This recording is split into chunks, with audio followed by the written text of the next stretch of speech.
Good morning, folks. Eyes in the Bay of Bengal as the cyclone strengthens and the subcontinent comes into the crosshairs. Minor evacuation should be considered if not already underway. Alessa hit Australia. Remnants continue to drop moisture across a wider area. There are numerous flood threats in the northern parts of the country, including the northeast. Rainfall over South America has been torrential at times. Got the flood risks in numerous locations here, especially with the accumulation. Looking at Africa as well, the accumulation swath is easily discernible. Isolated spotty flood threats here are spread across that swath. Major rain in the southwest U.S. moved over Texas and just east where it was already pouring badly. Last bit of flood threats there. Bartol network showing muon density dropping. It's a lowering of the cosmic rays. 24 boring hours of solar wind, so let's pull up 3 days. You can see a drop-off in density, speed, and plasma temperature, orange, yellow, and green respectively.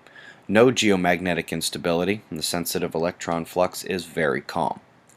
Solar flaring on the GOES X-ray flux declining from weak solar max to someone please remind our star it's showtime. Let's say ISON were to induce flaring during perihelion. There's nothing even on the Earth-facing disk that could fire a strong M flare at the moment, much less an X flare or an X10. The complexity and size combination just isn't there yet, with ISON shows starting in 3 days. Most of you know that we've entered a Quake watch. Part is the doubly relevant planetary geometry, Saturn conjoining Mercury and Venus opposing Jupiter. But the majority of this is about the solar magnetic force. We saw slight power development in the northern opening last night, and per yesterday's news, that opening is still affecting Earth today. The blocking umbral and coronal magnetic fields appear to open towards the equator, and in addition to being able to see that part in the blocking fields coming to Earth, you should notice the general macro-level gyration and instability of the fields. Highly dynamic. You can see that field instability also when you eliminate all but the ecliptic plane fields.